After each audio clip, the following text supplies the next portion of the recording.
Heyo, what's up guys? Baby Bear 4812 back again, and today we're going to be solving the three-sum problem, or problem number 15 on Leetcode.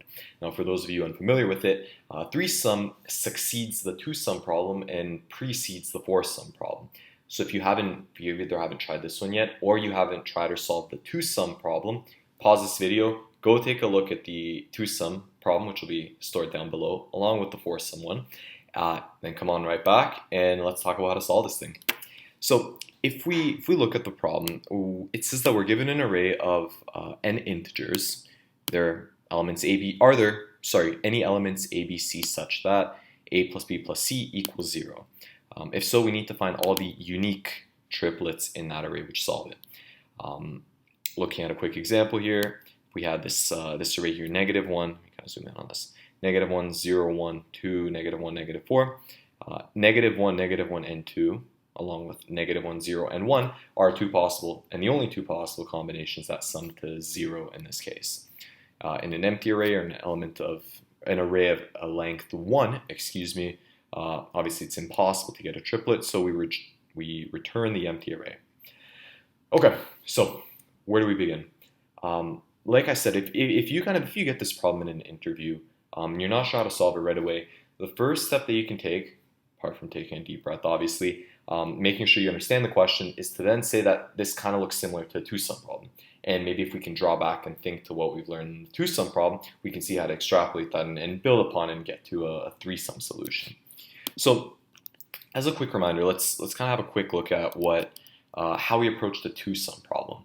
In the second half of my two-sum video, I talk about sorting the array, and then imagine we had an array that kind of looked like this, 2, 4, I'm just making a bunch of numbers up, and what we did was we said, let's put a pointer on the left-hand side, let's put a pointer on the right-hand side, and then we're sequentially going to move the right-hand pointer from right to left and the left-hand one from left to right, depending on if our total sum at the 2 points needed to be smaller or larger. We're going to take a very similar approach here. Even before we do that, it is worth mentioning, as with all your kind of interview cases, that there does exist a relatively straightforward brute force solution here.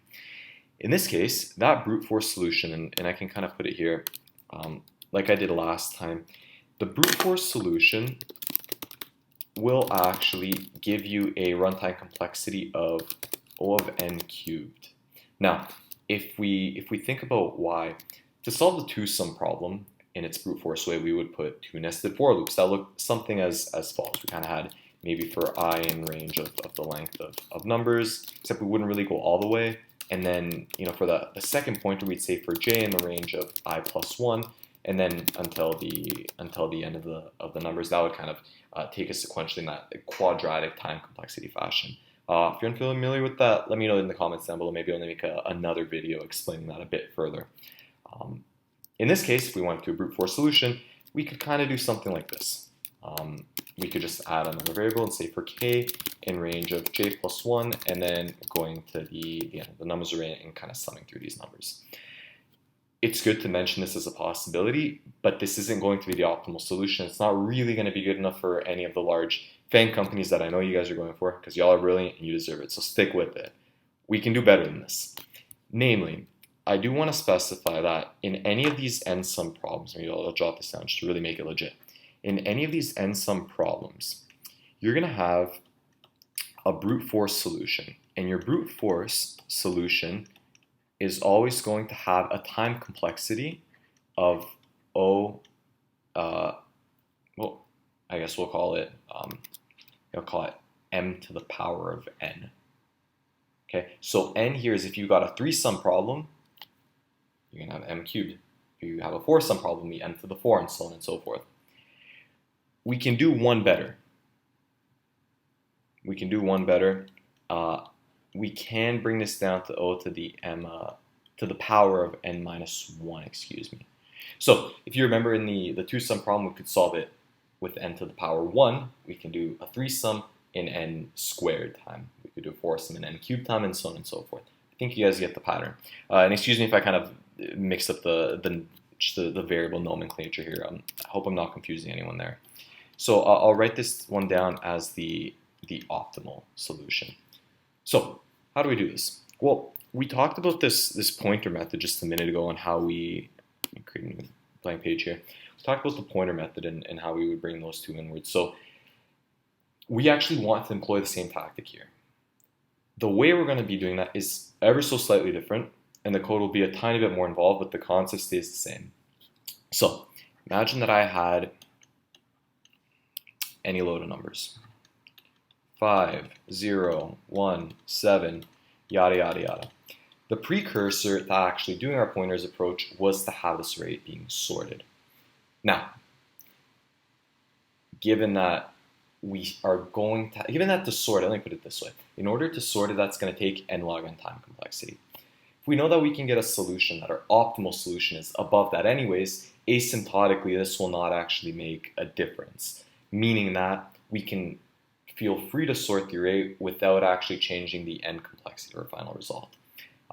As I'm saying that, I do want to mention that if our array is unsorted in the two-sum problem, I think I misspoke earlier. If our array is unsorted in the two-sum problem, we would first need to sort it, so it would be n log n instead of n. So I do apologize for that. Now, getting back to what I was saying here, the first thing we need to do is to sort this array, which will take n log n time. So we're going to sort, and that's going to take O of n log n time. Then, once we sort it, let's pretend that we've got, sticking with these numbers, 1, 5, 7, yada, yada, yada. And we keep on going. We're still going to use the two-pointer approach, but the thing we need to do before that is to fix one pointer here right at the start, which is going to be our outermost for loop. Once we have this position for the outermost for loop, what we allow ourselves to do is to put one pointer here, and one pointer, maybe this is our lucky number 13, right at the end. And then using these two pointers, namely this one and this one, we're going to be shoving those, kind of bringing them in closer to each other depending on our target.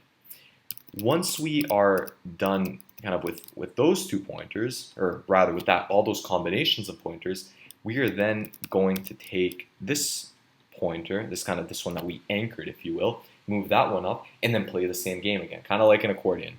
We're going to play the same game right here and right here. And we're going to progress through the entire array in that fashion. I hope that makes sense. Let me know in the comments down below. If it doesn't, I can kind of shed a bit more light on that. But I think at this point we have a decent enough understanding to dive into the code and to see what this would look like. The first thing that we're going to want to do is do our really brief error checking and say that if we're given some sort of blank array, or simply if the length of the array is not long enough for us to return 3 possible values, we just run or return an empty array. What we can do then is to declare some sort of result array. And at the end, after we work our magic, we know we're going to want to return. So I like to keep that one anchored down at the bottom to kind of keep me honest. And then we said what we needed to do was to sort the array no matter what. Now, what I'm going to do is I'm going to set up the basic structure for how the solution is going to run, and then I'll go back and add a few checks that'll really get the solution to where it needs to be. So for those of you who know how to solve this already, I promise I'm not missing anything or skipping ahead. I just want to get that layout going first, and then we'll fine tune it. Generally speaking, first thing we want to do is to set the anchor, as I keep calling it. So I'll say for I in range of the length of the array.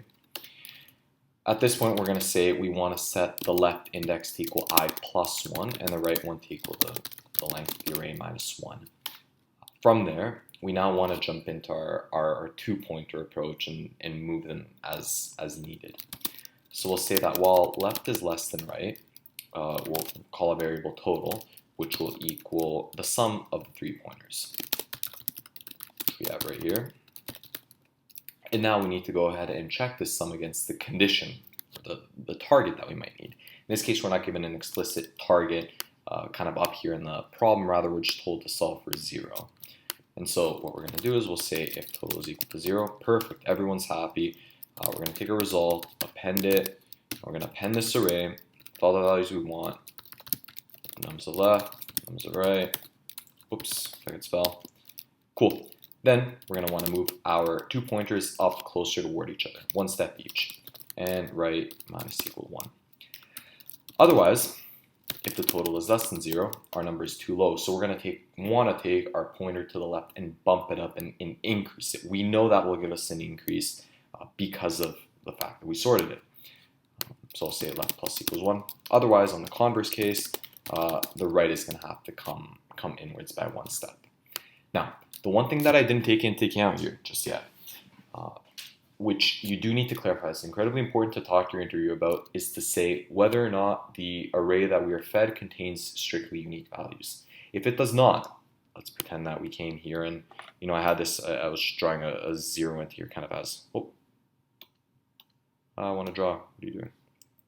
Imagine we kind of had this, I don't know what's happening here, this extra 0 here now. So if I kind of moved my pointer from going from -2 to 0 and then to 0 again, well, I'm just going to be recalculating that 0 twice, and we can't have that here because the question asks strictly to give unique triplets.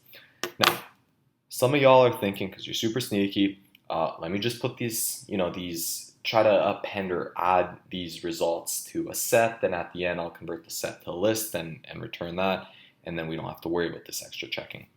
Fine, I agree with you to some extent. The issue is you'll have a trade-off there in your space complexity. You're now going to be taking O of n space in a problem where you don't need to be taking O of n space. And when you're with your Googles, your Facebooks, your Amazons, they're definitely going to ask you to optimize that. So that's why I want to walk through kind of the real clean solution here. The way that we want to then kind of deal with this potential issue is to say what happens if I is a duplicate as we're moving along, and then same thing with the left and right pointers. Well, if I is greater than 0, and strictly speaking, if nums of I is equal to its previous value, so I minus 1, then in that case we know we're seeing a duplicate. So I'm just going to use the keyword continue here. Continue will kind of stop this iteration and jump through to the next one, rendering it essentially for that value of I to be increased by 1, and then we're going to try again. The reason I have this I is greater than 0 is because if I'm checking backwards, that I minus 1 value will either get me out of bounds in some languages, or here it might be negative indexing with Python, which could get, well, it'll essentially give us results that we don't want. Now, with that one checked, we also need to check our left and rights, especially or exclusively after we found a unique result already. So what I'm going to say is this, I'll say while left is less than right, so similar condition that we had before, and while nums of left is strictly, or excuse me, if it's equal to nums of left minus 1, then what we want to do is bump that number up by 1. The reason I don't have to worry about this kind of left is greater than 0 condition here is because left will always be at least one spot to the right of I, which starts at the beginning of the array, so we don't have to have that same worry. Similarly, we'll do the same thing, and except this time we'll do it with the right pointer. And we'll say that if the right pointer is the same as its predecessor, which is now kind of +1 instead of -1, then what we're going to want to do is we're going to keep bringing it in closer toward the left. And that should do it, guys. Before I speak too soon, though, let me try to submit that. Drum roll, please. And we got it. So I hope that clarifies this question. If there's anything that you're still kind of confused about, let me know in the comments down below. I'm happy to answer your questions. As well, I'm going to have a 4-sum problem, link in the description below. Any other questions you guys want me to solve, or any other questions you have in general, let me know. If you enjoyed it, subscribe would be really nice. Same with the like. And yeah, until next time. See ya.